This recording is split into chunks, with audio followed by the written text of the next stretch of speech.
Welcome back to App of the Week. Today I want to show you an add-on that's available inside your Google form, and it's called gMath. And this is a great way to insert math equations or math functions inside of your Google Forms.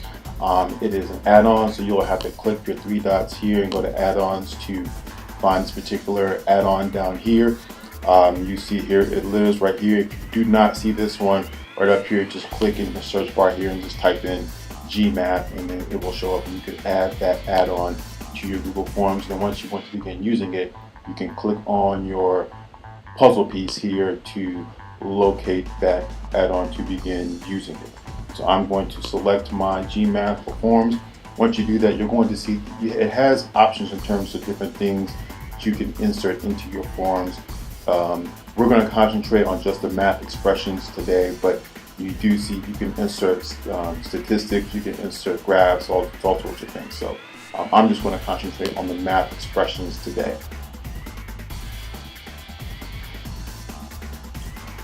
So this navigation box, this dialog box, will open up on the right-hand side where you can begin creating your math equations. Now, one thing that's important to remember is that the equations that you enter in here will show up as an image. So it's not going to be something that is inserted into the actual question box.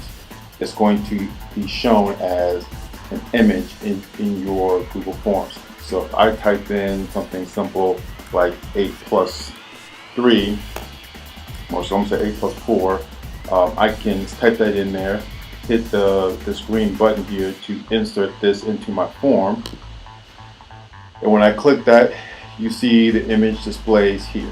Now notice I still have a question here, so each one that I do will come up as just an image, which is important to note that if you reshuffle the order of the questions, it's going to reshuffle the image as well. So you want to make sure that you don't do that option, because you want to keep your question and your image in line together the whole time.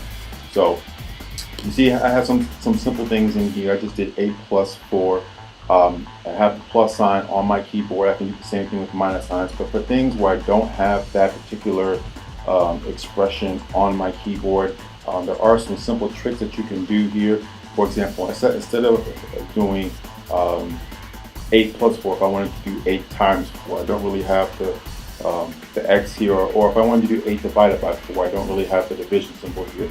So one of the things that you can do is a forward slash, and then you just type in a couple of key things in here. So if I'm going to get rid of this plus sign, and I'm going to put a forward slash, and I'm going to put div and hit tab, and that will give me a division symbol. Or if I put in a forward slash and put times and hit tab, it's going to give me the times button here. So now when I click on this green button,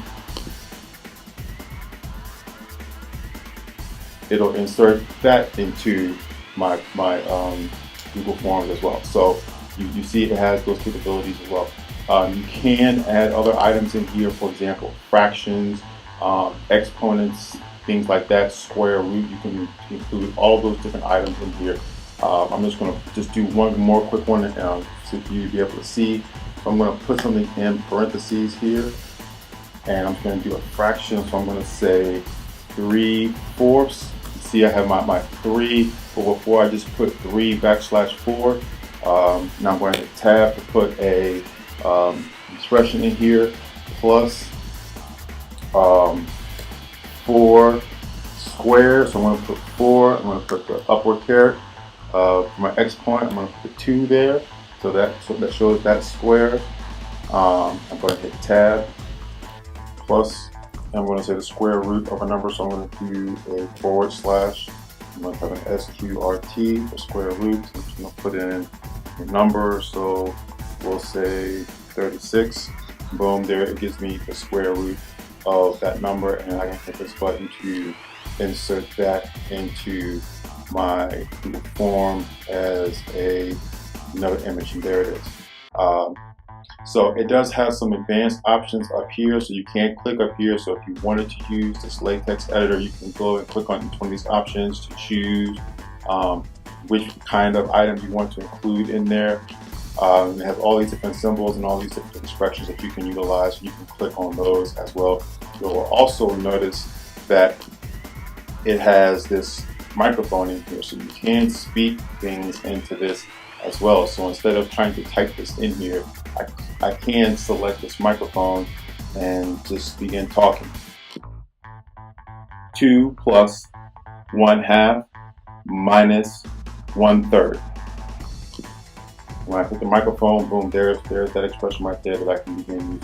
You will also see down here where it says math writing tips. It gives you some guides on how to use different expressions, exponents, fractions, complicated fractions. So if you wanted to have an equation as a numerator, you can do that. All sorts of different things. Here's the multiplication symbols I was saying before, pi, all these different options. So you can go through here to see how to quickly insert some of these options into your Google Forms. But that is gMath for Google Forms. This is a add-on that's available inside your Google Forms, and it's a great way to insert math problems, math expressions inside your Google Forms.